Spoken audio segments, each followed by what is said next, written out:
Hello everybody, welcome to Gregsbeerreviews today. Let's take a walk and go see what's in the fridge today.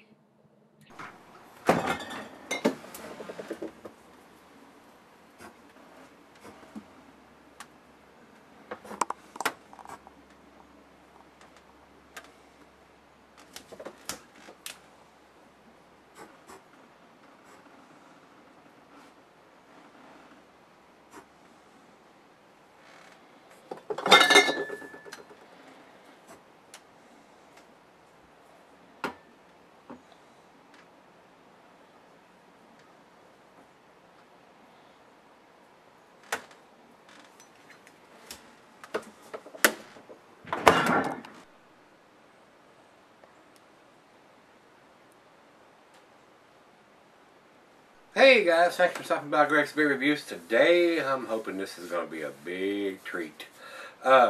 This is South Street's Anastasia's Chocolate Fantasy.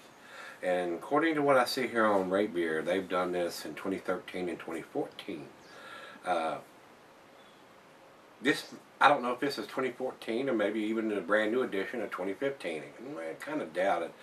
Probably the 2014 edition. I'll give you a little quick background history of this. I went to a rare beer festival back at the Roanoke City Market several months ago. And when I first went in the door, I was one of the VIPs in the door. And Peter, the representative from South Street, recognized me. Evidently, he'd seen my beer reviews and hollered, "Hey!" And I went over and introduced himself and met him. And he had a bottle of this sitting on the table. And he said, "Before you leave, I want you to take a bottle of this with you. This is the only one I have here, and I will give it to you." So I said, "Well, that's great. I'm looking forward to that." And they actually had it on draft, I think, and I had some of it, and it was pretty damn tasty. Well, I did, my walk around, and and several hours later, I went back by right before it ended, and the bottle was gone. And apparently somebody else had acquired the bottle. I don't want to say that he gave it to somebody else after promising it to me, but the bottle was gone. And then he contacted me and told me that he apologized for that and he was going to send me a bottle. And finally I received this bottle in the mail. And so Peter, thanks a bunch, brother, for sending me this. I enjoyed everything that you had up there, and I've reviewed a couple of your beers since then. But from what I remember, this was probably the best beer that you had there. So, and I'm a big stout fan too, guys, and especially on these chocolate stouts. And this is a big bottle too. This is a 750 with a cork and a cage in it. And their beers are brewed by Blue Mountain Brewing up there. So I don't know how all that's working up there. Whether somebody else is formulating these recipes for South Street and Blue Mountain is brewing. I don't get into the politics of brewing and who's brewing beers for whoever or whatever. But I don't think South Street has their own brewery, so Blue Mountain is brewing their beers for them. And I'm not sure whether Blue Mountain is dating their stuff. They may be. I do so many beers, guys. I can't remember who's dating and who's not. So, and this beer's right out of the fridge, and it is sweating profusely, so I can't see any kind of dating on it. But we'll take a closer look when I come back for the final chug. So, let's get on with this one. This is an Imperial Stout brewed with chocolate, I guess. It says commercial description here. It says it's a heavy-bodied, strong cocoa malt, chocolate forward. Midnight mild ale, chocolate and extra dark crystal malts, flaked oats, and roasted barley. Topaz hops, Guatemalan cocoa nibs, Scottish ale yeast are used in producing this beer. It says here on Rate Beer that it's 40 IBUs and the ABV is 10.5%. Over to the food pairings. This is going to be your typical stout food pairings where it says it goes well with your chocolate dishes. And your glass bars, pint, becker, knife, tumbler, snifter. I'm going to use a double glass for this one today, guys. And the beer can be settled for long, long periods. Well, I could have put this in the fridge and stuffed it away for many years. But I wanted to review this one because I remember tasting it and I thought it was quite tasty at the time. And Peter took the time to send me this. So Peter, thanks again, brother, for sending me this beer. Even though I didn't get my hands on it at the Rare Beer Festival, I did get my hands on one, and I do appreciate it, sir. Thank you very much. And I wish you much continued success at South Street Brewery. hopefully one day you'll get your own brewery and maybe to brew your own beers. But like I said, I'm pretty sure the Blue Mountain is brewing the stuff for them. So don't get into the politics of that. So whatever blows your hair back or knocks your socks off, my golly, do it. And a lot of these people can't afford to have their own brewery, but they're have some great recipes and want to do their own thing, and that's what ends up happening. And that's the way a lot of the brewers are. Even great brewers like McKellar and Jeppy at Evil Twin, they don't have their own breweries, but they're like vagabond brewers, and they go from place to place and have different breweries brew their recipes, and it works out pretty well that way for a lot of people. So whatever works. So let's see what this one brings, guys. I don't think there's anything else we need to talk about, so let me get the cork and the cage out of this monster bottle. And these are not cheap beers. When you see a bottle this big, it's got a cork and a cage on them, they're not cheap beers. I mean, it would not surprise me that this is a $15 to $20, or even more. A lot of the bourbon barrel aged versions are even more than that.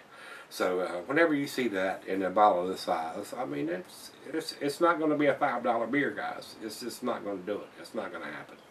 Not going to happen. So let me see if I can get my hand. It says Best by. Here we go. It's right on the cork here. Once you get the cage off of it, Best by June 2016. There we go. It's a Best by date, which is better than no date at all. I'd rather see the bottle on date. But Best by June 2016. 10%, I don't know what's going to deter in this beer why you could not sell it, but they're telling us it's Best by June 2016. We're in July of 2015, so we got almost a whole year before the Best by date on this. So, and like I said, I don't know what will deter this beer from being sold longer than that, but they give us the information they think is pertinent. So, rather see the bottle on date, but it is what it is in the craft beer world. They made at least made an attempt. It's not on a case or something digitized or some Julian code that you can't read or been smudged off. So here we go. Nice pop. Very nice pop. Big bottle too. Let's go down the center for a little bit unless it starts producing a monster head.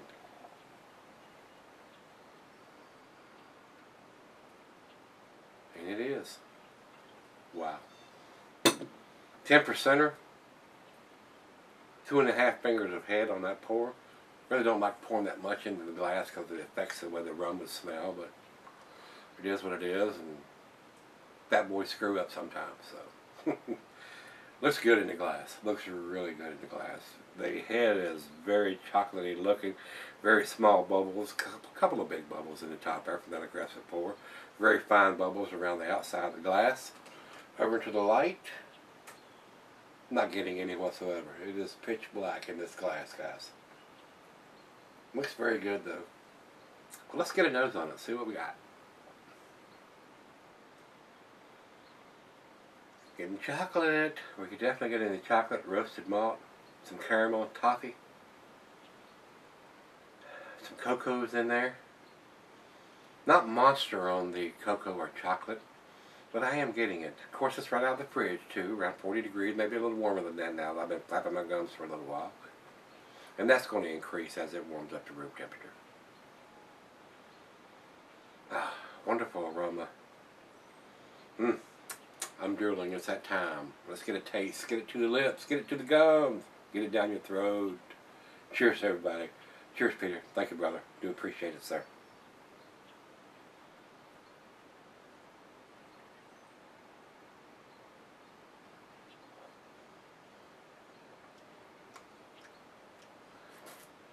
Ah, that's tasty. The chocolate is definitely there in the taste. And as I said, they used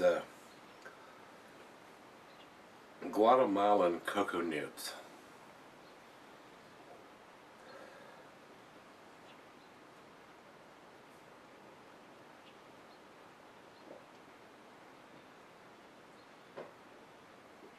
Rich roasted barley. Very tasty. The cocoa, bittersweet chocolate is there. Coffee. Hints of chocolate. toffee, caramel. Maybe even some hints of dark fruit, and I got a feeling those are going to come out a little bit more as it warms up.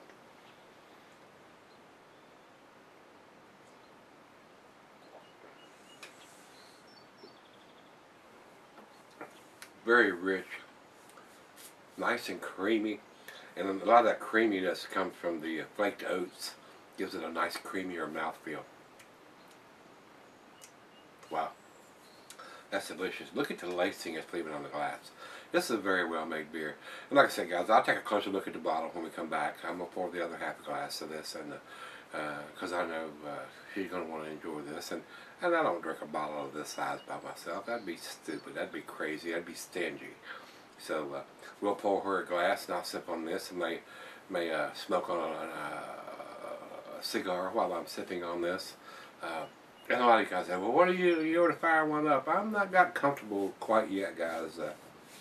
Being a newbie in the cigar, I've only been smoking cigars about 1.5 years now, so it'll come. I'll end up doing a cigar and beer review together before too long. But right now, like I said, if I'd only been drinking beers for 1.5 years, I wouldn't be doing beer reviews. But I've been drinking beers for 40 years, 40 plus years, so I feel pretty comfortable on doing beer reviews with that much experience of drinking beers.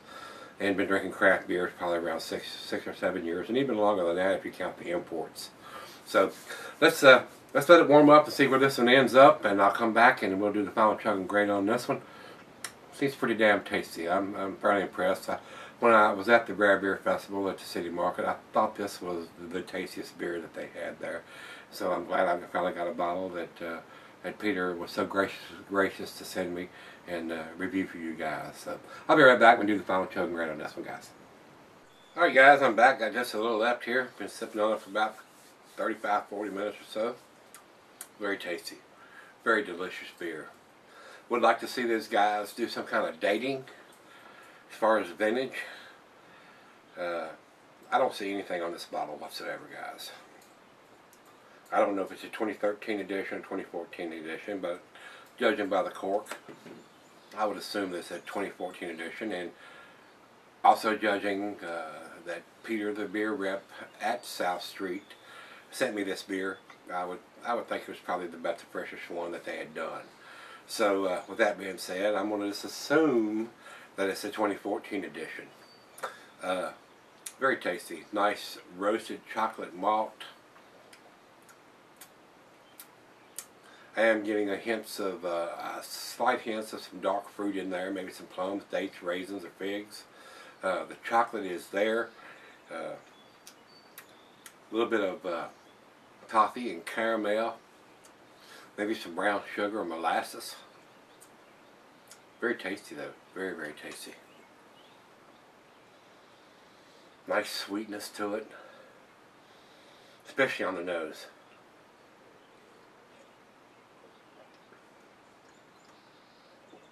Very well made beer for a 10. It says 10.5% here, but on the bottle it says 10.52%, so 10.5.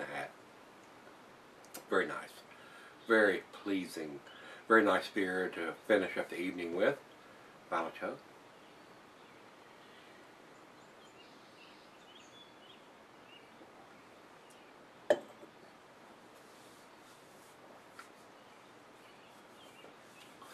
And this bottle has the silkscreen label. It's actually printed on the bottle. It's not a plastic label or anything like that a lot of the brewers use to put on the bottle after the beer has been put in it. So these bottles are produced especially for this beer. I would like to see the vintage on there for the stout. Especially, I know it's a new brewery, but according to what I've got, the information that I've got here, they've done it in 2013 and 2014. Would like to see that on the bottle somewhere. 2013 edition, 2014 edition. So, with that being said, I know it had it on the cork, enjoyed by 2016. I don't see why you couldn't keep this beer longer than that. I can't think of anything that would deter this beer from being at 10.5%. You could sell this beer for 5 or 10 years and would like to, other than have to put a piece of tape on the bottle and say I bought this in this month, not knowing whether it was a 2013 or 2014 edition. You have no idea, guys. Other than the cork, which says enjoyed by June 2016. Very tasty. Very, very tasty, guys. As far as I'm concerned, with me and the information that I have from the bottle, I think it's a very tasty beer. Definitely above average beer, but I'm on the fence between a 7 and an 8 on this beer because of the information that I have. If I had the vintage on there, it would be an 8. But since I do not, it would be a 7. But knowing I got this straight from the representative from Blue Mountain, Peter, or South Street, however you want to call it, since it is brewed by Blue Mountain, I'm pretty sure this is a fresh bottle. But as consumers, we have no idea of that unless it's written on the bottle somewhere. So Peter, my advice to you, and 50 cents will buy you a cup of coffee, you need to have the vintage on it somewhere. And put it on the case or whatever, on the truck or whatever, is irrelevant to us as craft beer buyers. So having enjoyed by on the cork is good. That's a first step. But we need the vintage put on the bottle that this is a 2013 edition. This is a 2014 edition. So we'll know what year it was put in the bottle. So our 10.5%er, like I said, it's going to keep for a long time. So as consumers, we're not going to know what vintage this is. But I know this more than likely 99% sure that it is a 2014 edition. But you would not know that buying it in the store. You would have no idea what vintage it is.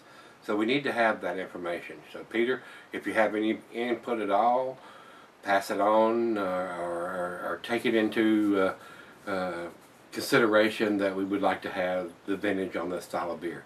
Put 2014 on it somewhere. Even on the cork. I mean, if you don't want to, if you're using these bottles over and over again from year after year, put it on the cork. Enjoyed by this date, bottled on this date. It may be cheaper to put that on the cork than it is to have the bottle printed up or silk screen with this ink on there. So, just my 2 cents, guys. Just my 2 cents. Since we don't know, I know pretty sure that it is a 2014 edition. But if you're buying this in the store, you're not going to know. So I'm going to give this a 7, which is a B+. If it had the vintage on the bottle, they would probably get the 8, which is an A-. I do think it's an A beer, but we need that information there. So Peter, thanks a bunch, brother, for sending me this beer. I did enjoy it. I think it's probably the tastiest beer from South Street that I've had so far, but we need to have the vintage on the bottle. And putting on the cork, it helps enjoyed by, but put the bottle on date somewhere, either on the cork or on the bottle, so we'll know when it was put in the bottle. That's it. That's all I got to say about this. We'll go over to Beer Advocate. Beer Advocate says 88 in a very good range. It is a very good beer. It's very, very tasty. Very well made. For 10.5%, the alcohol is very well hidden. Very tasty. And over to Rate Beer. Rate Beer says 93 overall and 42 in the style. If I was putting a numeric rating on this one, guys, it would probably be an 89. It is so close to kicking the door open on an A beer that's not funny. But we don't have an idea of what vintage it is. Enjoyed by date doesn't cut it in my book. I'd rather see the bottle on date. So that's just my 2 cents. So if you've had this one from South Street, this is their Anastasia's Chocolate Fantasy. Let me know what you think. I think it's a great beer. I think it's very tasty. We just need them to step up to the plate and put the vintage on this style of beer. What year it was put in the bottle. Alright guys, if you've had it, let me know what you think. And come on back tomorrow. Let's go see what's in the fridge. See you then.